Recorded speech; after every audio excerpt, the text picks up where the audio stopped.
Hello everyone, Minute Plus Meditation here. It is Saturday, June the 15th. We continue with 1 Kings. The Lord said to Elijah, "You shall anoint Elisha, son of Shaphat, of Abel Meholah, as prophet in your place." So Elijah sets out, he goes to Elisha, he puts the mantle over him, and then Elisha says, "Let me kiss my father and my mother, and then I will follow you." Then Elijah says, "Go back again, for what have I done to you?" So Elisha returned from following him, took the yoke of oxen and slaughtered them. So now the way I've understood this, but I could be wrong, is that he wants to go and say goodbye to his parents. In and of itself, there's nothing wrong with that.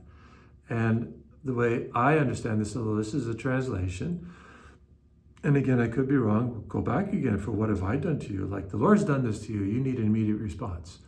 That's the way I have heard this. I could be incorrect, but I don't think it's, even if I am incorrect, I don't think it's wrong to see this as an opportunity to reflect on the fact that when God calls, you don't dilly-dally. And the Lord has called. And sure, it's been done through Elijah, but Elijah would only have done this if he had been directed by the Lord, which he was. He was told specifically to go to Elisha. Elisha, I'm not sure, but Elisha, okay, Elisha the prophet. So he's told by God to do this, so when God calls, we can't dilly-dally, and often we do. And again, that's why we have so much angst in our life. It could be a young man's senses he's called to the priesthood, or a young woman to consecrated life, or someone to marry. Now again, we have to discern, we have to submit these things to God. We have to, perhaps, like I said yesterday, write these things out, pros and cons. And again, you can't look for a perfect person to marry, because then you'll be single and celibate all your life. All right, that doesn't exist. But you have to write out certain things that give you an indication. Is this person respectful? Is this person disrespectful? Do they use foul language? Are they lazy? Do they have a sense of saving? Are they responsible? You're looking for virtues, right?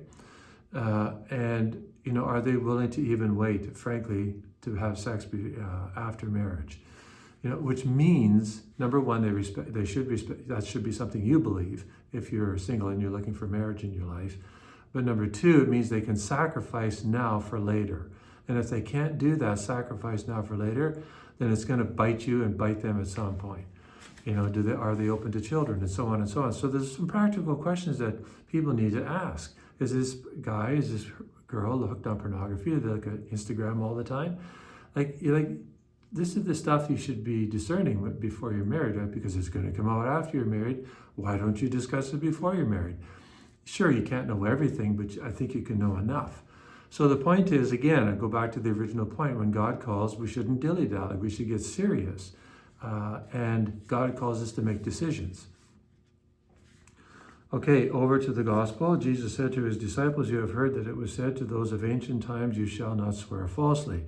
But carry out the vows you have made to the Lord. But I say to you, do not swear at all, either by heaven, for it is the throne of God, or by the earth, for it is his footstool, or by Jerusalem," and so on. So let your yes be yes and your no be no. Okay, so does this mean we swearing an oath?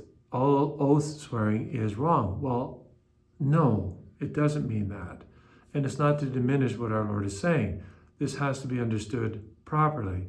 So for example, then if it was all wrong, would it be wrong to swear an oath in court?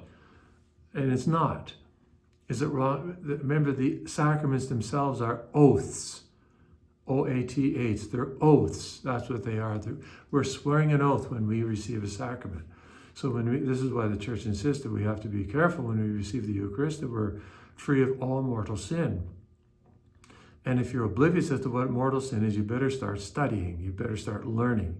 So you're not heaping condemnation on yourself and just blindly going up to Holy Communion. And when in fact you're sleeping with your girlfriend, or you're doing this, or you're missing Mass haphazardly and you don't think about it. I didn't think it was a mortal sin. Well, look into it, right? Because this is serious business when we're coming into contact with God.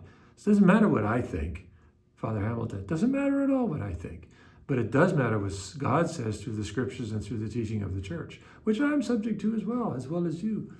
So people get mad at the priest. Excuse me, like, wrong person. You know, he's supposed to deliver it properly. But the fact is, we're all subject to this. We're all in the same boat. So integrity of speech, integrity of words, uprightness. You know, yes, we're called to swear an oath sometimes to put ourselves on the line.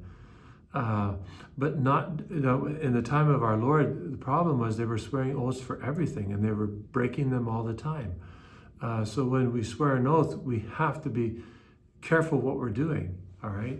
So when we receive a sacrament, we're swearing an oath that we're in line with God's teachings, the church's precepts, and so on. So yes, oaths can be taken, but be careful because you're coming into contact with God, you as much as me, all right? God bless you.